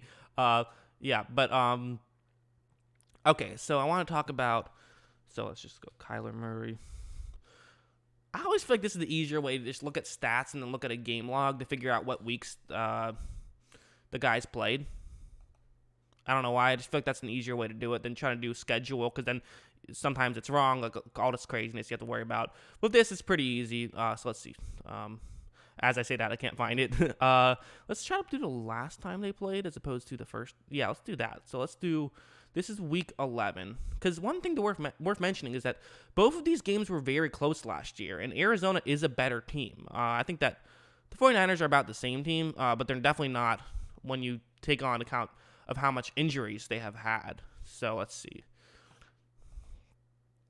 Let's talk about the Cardinals offense. Let's do that a bit. Actually, no, let's talk. What should we talk about? Yeah, let's talk about Cardinals offense. Let's see what the Cardinals do so well. Where really what they do is they avoid the dominance of the, what's the best part about the 49ers? It's 1, 2, 3, 4, right? It's that area. And they obviously have a great linebacking core as well. Their secondary is still very good. But what Arizona is doing is like, watch this play. First running play, you see Kyler's changing something at the line. I'm not sure exactly what. But you're going to see it's just going to be a pitch to the top of the screen. So now who's having to make the play? It's the secondary players. It's, Richard Sherman is now the guy who's in charge of making a tackle. It's, you have these, as opposed to Quan Alexander or Nick Bosa or, somebody, the Fred Warner. Like, these are the guys you want making a tackle. Arizona just does a good job of they match up so well against the 49ers where everything is to the sideline. Everything is to the outside. It's this sort of air raid-ish offense. Again, it's another perfect example. Now they go to one side. Now they're going to the other. They're going to send two players out, screen pass to Fitzgerald. Could have been better blocked, but they still get the first down. And that's just what Arizona can do. They can consistently gain yards, even against a really good defense, because really the best way to beat the Cardinals is by having good secondary players. And they can do stuff like this too, where this is going to be a running play. I can finally show some of the back angle, which is probably the better angle. So here's how it works. So they're going to leave this guy that's Armstead unblocked right here. So he can just run straight in to try to get to Murray. That's what he's going to try and do here. But with Murray, typically the quarterback just hands the ball off. But now, since Murray does have the running ability, he fakes the handoff. He goes in to tackle him. Now Murray has the ball. And look, there was even a missed tackle or missed block. 87 is supposed to block 57. 57 gets to the inside. So good job by him. But it doesn't matter because Murray can now just make a quick move. He can run over and he can gain some yards himself. This isn't anything crazy, but this is just another tool you have in your tool belt. Actually, pretty good run at the end there too. Again, so these are the kind of things where it's like you design your team to beat most teams, but sometimes matchup problems are a real thing. And the Cardinals are just a matchup problem for San Francisco.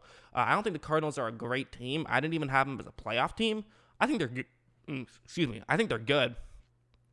I definitely think they're good. I don't think they're fantastic, but I think that they match up so well against San Francisco. Here, let me get more water. I'll play a play, and then while I drink some water.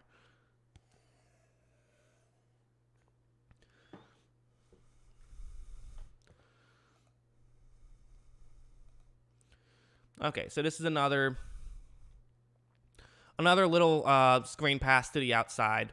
You have a couple players go out the block. He catches it, runs in that direction. Again, it's stuff like this. It can be done very well, very effectively, where especially for San Francisco, who loves to play zone, you kind of know what's happening. You can design these plays to beat this type of coverage. And it's just very difficult to go up against if you are San Francisco.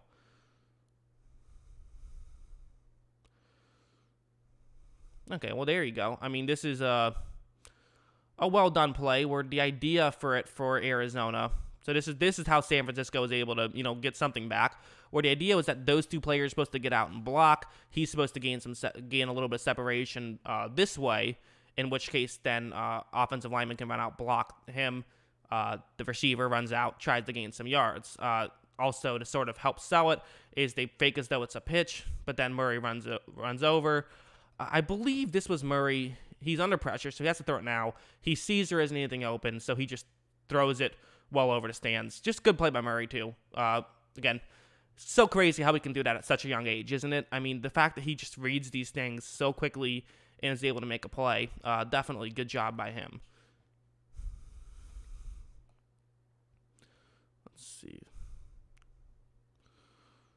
Again, stuff like this. Look, watch. Like here's the crazy thing about the Cardinals, and here's what I love about the Cardinals, is that when you're going up against them, you have to prepare in ways that you don't have to prepare for any other team. They run plays that maybe another team might run once or twice, but it seems like their entire offense is completely built around just plays that you're not used to. And so even you can only train so much in 1 week, and players can only know so much in their own heads about how to stop each thing. And it's like at a certain point, you can't. It's just a matchup nightmare. Again, I'll say it again because that's just the key way. The real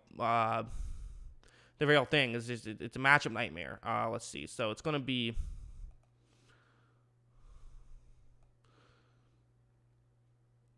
You have seen neither of those two San Francisco players are getting blocked right here. But he's going to go over and he's going to think that David Johnson has the ball. Man, who knew when David Johnson was first being a decoy, he would eventually get traded for DeAndre Hopkins. But so he's going to go in like that. Kyler Murray, he runs to the outside. Again, 24 is there. He actually does a pretty good job of staying with it, being in a position where he could try to make both plays. But then you have 41 does a pretty good job himself. But again, like, whether it works or it doesn't, that's kind of irrelevant. Well, it's not irrelevant, but looked like it still did a pretty good job. But my point is that is less about how well these plays work and more about just like the 49ers' great defense is kind of getting neutralized in a lot of ways. And then it can beat you in just straight up ways like this too. I mean, this doesn't work too well. This is going to be zone coverage. Sherman is at the outside. If this is DeAndre Hopkins, I'm sorry, this is a touchdown. If this is DeAndre Hopkins, this is a touchdown. And I'm not blaming, I'm not even sure who that is. Who is that? Christian Kirk? Yeah. I'm not blaming Kirk. He felt like there was a penalty. They don't call penalties on Sherman. That's just what they don't. That's just what they do. But, Hopkins, after so much of getting to the outside, getting to this side, you're running the ball, you sort of forget how to play just your regular defense. And they can shock you like that. And with Hopkins, that's a touchdown. And that's just what Arizona can do. Their offense is going to be very good, I think. Oh, it actually was a penalty. Okay, so I thought that they didn't call it. I guess was it reviewed? Let me check that out. Okay, so they challenged and it was reviewed and reversed. So there you go. That was the one time it got reversed. Okay.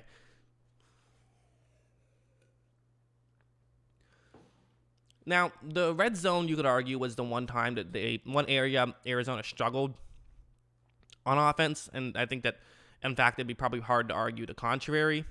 Like, this is not a bad play. I mean, you have, again, similar idea. He takes the back, and then you're going to have, two tight ends on the top, a tight end and a receiver on top of the screen, run out to block two players, and you just hope that Kyler Murray can outrun Sherman. It just doesn't work out. Sherman makes a good play on the edge. And you'll take that. You're not mad at that. And again, that's the kind of thing where, once again, most teams can't do that. Tampa Bay isn't going to do that with Tom Brady, right? Like, you have to have a good running quarterback, and Kyler can do it. And then what happens here? And then the one thing, too, is like, again, kind of what I'm talking about is like they can just play your typical football too. Like they have such a unique offense. Sometimes you forget, hey, they can just run a rub route. He runs over, it's man coverage. He just steps in the way of the player he's in charge of covering. That allows a player to get wide open. Kyler Murray makes the throw, touchdown. That's just. Did they call what happened here? Okay, they called offensive pass interference now. Well, I see it. I mean, I definitely see it. I get why, but I mean, yeah. I mean, that's tough. I feel like in the red zone they almost never call those. All right, well, whatever. So let's keep watching now. But they can do stuff like that. And again, sometimes that's my problem with rub route / pick plays is that I feel like they're just so inconsistent at times. Here's another example where you can have Murray. Basically become a wildcat quarterback where he can run the ball, which, of course, gives you an extra blocker. Now your halfback can go out and block, whereas if you just gave it to him, you're losing a player. But again, this is the kind of thing where San Francisco is okay with that. Even with the extra blocker, they are a good enough defense. I mean, they held Lamar Jackson in check. They're fine with that kind of thing happening. But it's a nice thing that Arizona can do. It's better, though, against other other teams than it is against San Francisco. And this is kind of more of a preview just about that game. Let's see. So then we have this one. Again, zone coverage in the end zone here. It's an attempt at a zone buster where you have, is that Larry Fitzgerald? Yeah, Fitzgerald. He's going to run here. Stop it. So Fitzgerald's running deep. There's a player in charge of covering the middle of the field. He's going to now have to run deep to make sure he keeps up with Fitzgerald. You now have another receiver run over the middle. Now, the 49ers player is hopefully going to be right here. You can run right here and be open. That's the goal on this one. The problem is going to just be that one of these two 49ers players is going to read this play. They're going to run over and they're going to stay with it. And then that's what good zone defense teams can do, is they read when people are running zone busters and they react to it. Again, I always feel like in zone, what you're supposed to do is it's a suggestion. It's not law. It's just an idea. Someone says, "What's up?" in the chat. What's up? How's it going? Thanks for joining me. It's been fun. We've got about 20 minutes left. Just talking some Arizona. I feel like I'm on one of those radio shows where they keep announcing like who they have as a guest. Like I feel like I need to keep announcing for when new people come in what I'm talking about. Just talking some 49ers Cardinals preview. I predicted the Cardinals to win this week 1 matchup. I think because of the receiving injuries that the 49ers have, I think that'll be the difference here.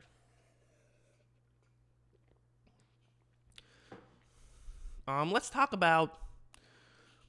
I think you guys get the message about you get why Arizona is such a unique team. They do things very differently on offense than other teams do, and it perfectly matches against San Francisco for the most part. Now, of course, San Francisco still won both games. They were both close, but San Francisco did come out on top. Let's see. But this game was very close. I mean, this game could have very much not gone the way that they wanted it to. What happened here? Okay, I don't know what's going on over here, but yeah, let's watch this interception. Garoppolo is going to throw here. Garoppolo throws some bad interceptions. That's the one knock you have to have on him. This is just sort of an inaccurate pass. That's not too bad. I mean, that's just, player is open. Might have just been a timing thing more than anything, and it gets tipped up and intercepted. I'm not mad at Garoppolo for that, but that's not something I'd be worried about week 1 if I'm a 49ers fan. So let's look at how San Francisco was able to win this game. This is the final drive, so just to set the stage, 2 minutes and 12 seconds. They're down 3, so you just need a field goal, but you want the touchdown. And let's see what's going to happen here. So for Arizona, going to be zone coverage right here. So here's how this is going to work: this is cover 3, but that Arizona player is supposed to be covering a lot closer. It looks like that's what it looks like. I could be wrong. It looks like he's just out of position right here. Garoppolo notices this very well. Hits a 49er player quickly. Get some yards just like that, but not a ton. I think that probably takes you to the 2-minute warning. What's going on? Here we go. So yeah, takes you to the 2-minute warning. You gain 6 yards. Maybe not worth it, but they gain a little bit, and you're okay with that. Now they're gonna run just a quick screen pass. So just a quick wide receiver screen, and this is gonna be that's Deebo Samuel right there. Again, Deebo Samuel, such a great rookie season. I remember him out of the draft. Him and Jalen Hurd. I'm so mad that we still aren't going to see Jalen Hurd. I feel like Jalen Hurd is like, he's on Deebo Samuel's level. Like, was slept on in the draft, but is going to be fantastic.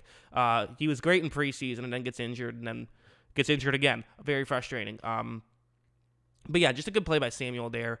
And again, I think that if he's out, that's a big blow. It really is.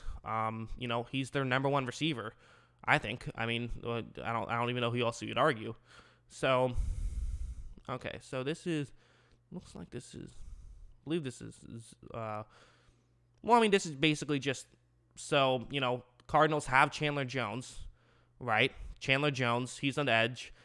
He's going to make a really good move. Just looks little pull move there. Gets him down. Creates some contact for Garoppolo. Just doesn't quite finish the sack. And because of that, Garoppolo is able to run out and picks up some yards. I mean, that's, again, football can come down to very close plays sometimes. He was very close to making that play. Let's see. Another quick pass. This one's to, who was 11? I'm trying to remember. See if I can see the name. Whatever. Just a quick pass. Get some yards. Again, they're trying to just move methodically down the field. They definitely had the mindset of like, let's try and get some, just get in field goal range first. Then we'll worry about trying to get the touchdown. We just want to make sure we don't lose this game. This pass was just dropped. I mean, this was there was some contact. Again, I mean, you could argue if the one in the end zone was interference, you could argue this one could be defensive interference. I don't think either should be, but you notice that, just hits him, drops, ends up bouncing right off of him. Again, there was the contact, so that's why. But I'm going to try and figure that out. Who is 49ers 11? Was that Kendrick Bourne? Oh, no, Marquise Goodwin. Goodwin, okay. There you go. Someone said, how is Green Bay going to do? I actually made a video about that on my YouTube channel, so you can check that one out. I think that Green Bay is going to win. I think that, especially with Hunter out, part of my whole reasoning for why I thought Green Bay was going to win was because they're really good at keeping Hunter in check, and now that Hunter is completely out, I think that's tough for Minnesota. I suspect Green Bay to win. But yeah, definitely it should be a fun game though. But I think that Green Bay will hold it out. I think Green Bay is very underrated. Like, people keep saying they weren't a 13-3 team. It's like, well, that's a really good team. What were they? 11-5. 11-5 is really good. Like, I'm not worried about Green Bay. Didn't love the Jordan Love pick though. Yeah, let's go back to here. Okay, so this is just, I mean, look at all that real estate over the middle of the field. My goodness. Looks like this is zone. But moving too far in. I mean, they're playing too aggressive here, I think. Again, these are sometimes when you see these guys way out of position, like, it's hard to know exactly what it is. That's why you go out and draft Isaiah Simmons, because he's not going to make those kind of mistakes. So yeah, I mean, this is a lot of what, maybe this wasn't the best way to really figure out exactly how much San Francisco could have a good chance of winning this game. This was the game winner, Jeff Wilson. I believe that was Chandler Jones who was going at, if I remember correctly. Yeah. I mean, Chandler Jones just shouldn't have to be playing one-on-one against the running back. Like, that's like, why are you blitzing and having Chandler Jones? Like, that's just a dumb decision. Jeff Wilson makes the play, and it was man coverage, so he gets a touchdown. And that was just a dumb decision, and that's just something that shouldn't happen. So that's maybe a bit concerning. Let's just try and watch, like, a touchdown drive. We'll try to get one more drive in. We've got about 13 minutes before I'm going to log off here, and then try to get it posted on the YouTube channel. Here we go. These are a few plays. Nothing too crazy, but only a few plays. But this looks like it's just a halfback screen. My goodness, how does this happen? Again, this is sometimes like follow the blockers, follow the blockers. Because, like, look at this. You have we'll use the hash marks as kind of a line. I mean, there's two Cardinals on the hash marks, so we'll say if you're below the hash marks, only one Arizona player is below the hash marks, if those two people are on it. Whereas there's 1, 2, 3, 4, 5, 6. 6 San Francisco players. Sometimes it's not about who has the ball. Sometimes it's about where everything else is going. But again, I mean, this is why I think that Arizona is probably not going to be a playoff team next year. I still don't trust their defense. It's improved. It is improved. I just don't know. Thank you very much, Toretta Power 1. Appreciate that. But yeah, appreciate the kind words in the chat. For those of you who don't know why I'm saying that. Yeah.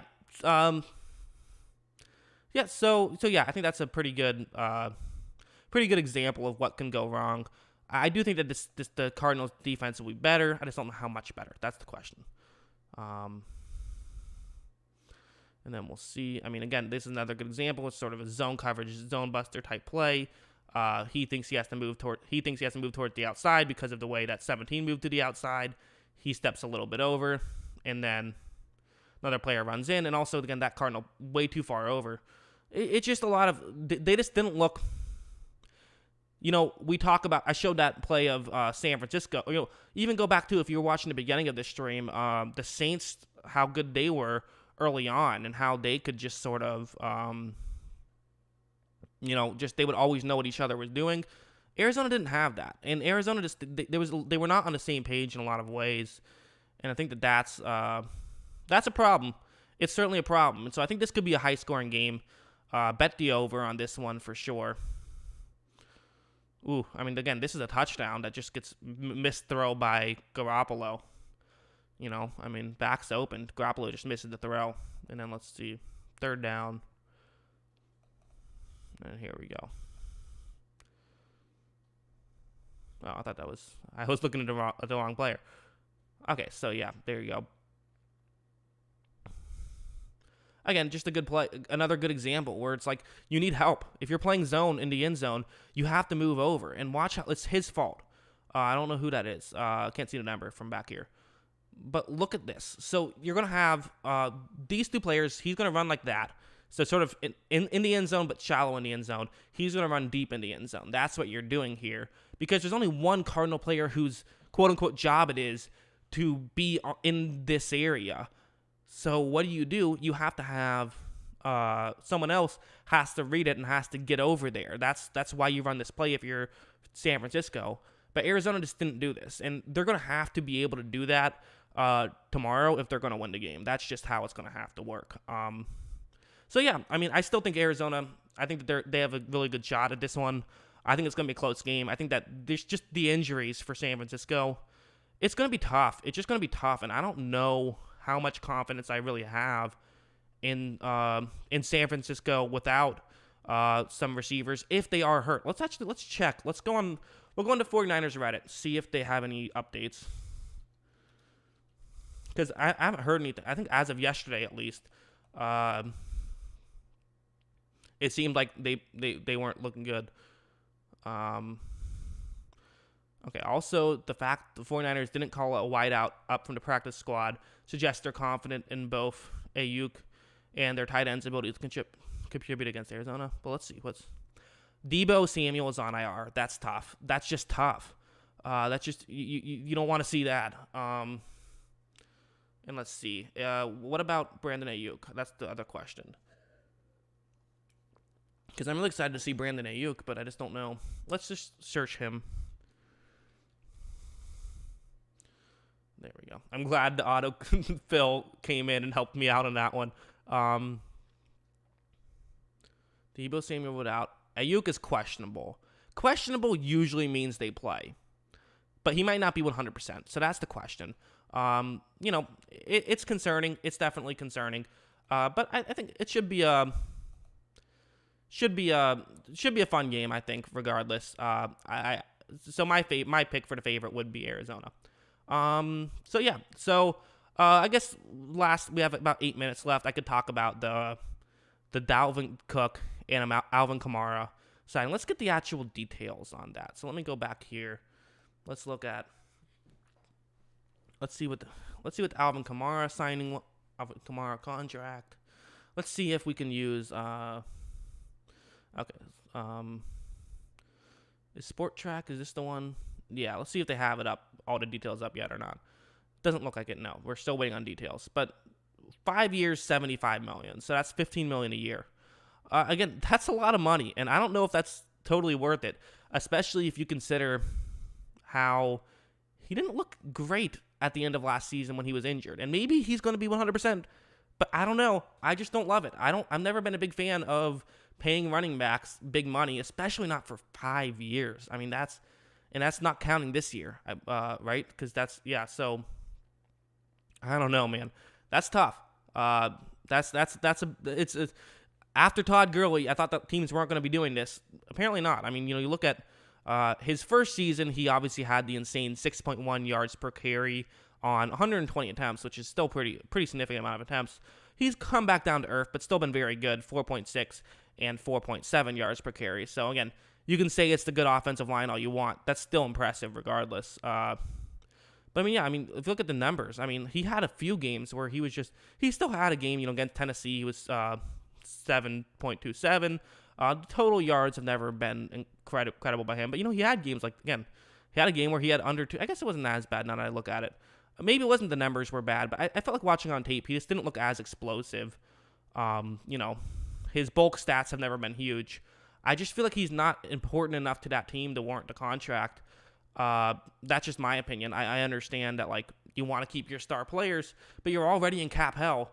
Why are you now going further into cap hell? And, you know, but the Vikings, you could say the same thing. Here, let's check this one out.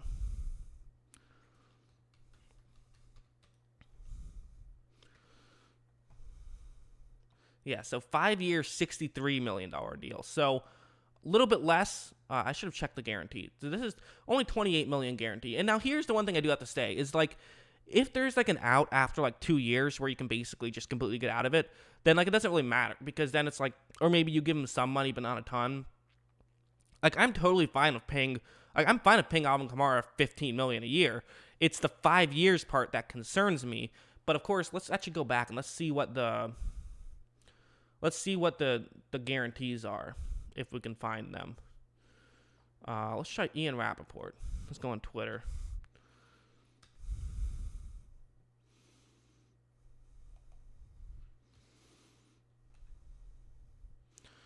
Good old Ian Rappaport. I like Ian Rappaport.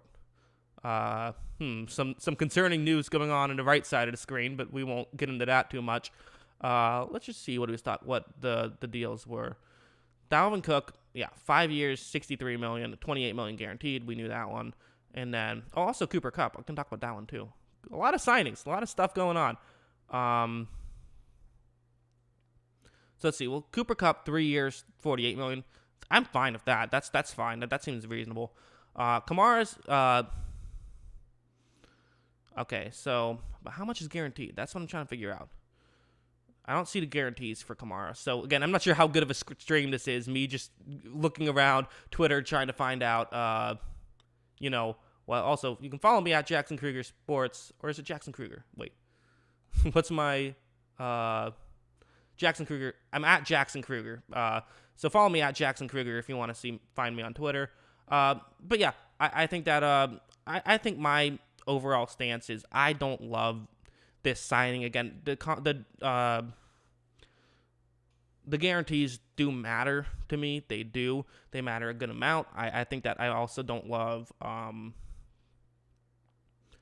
I don't love the Dalvin Cook signing as much either, especially a guy who can't stay healthy. When you're a running back who can't stay healthy, I just don't like signing them from a strategic standpoint. Again, like, I get the personal standpoint of, like, well, you like the guy or whatever, but I don't know. I think it's just tough. That's just that's just my opinion. I don't know. Maybe you guys disagree. But yeah, I think that's it. I think we can call this a stream. Fun first stream, I thought. Thanks for everyone who stayed with me. Definitely a unique experience. Looking forward to putting it on my YouTube channel too, seeing who liked it there. It was tough. This is not easy. I gained a lot of respect for people who stream, because, I mean, this is tough, man. Doing it for a couple hours straight by yourself. You can't kick it over to someone else. That's not easy to do whatsoever. But, I thought it was fun. We definitely a unique experience. I might do this again next Saturday. Follow me on Twitter. I'll tweet it out. I'll probably talk about it on my YouTube channel as well, what I decide to do. Just going to kind of see how this goes over on my YouTube channel, and then I'll probably decide if I want to post it or not. Or I'm going to post it, but if I decide if I want to continue doing this or if this was a one and done type thing, I'll probably do it again. So again, thanks for everyone who checked out the stream, and hope to see you next time.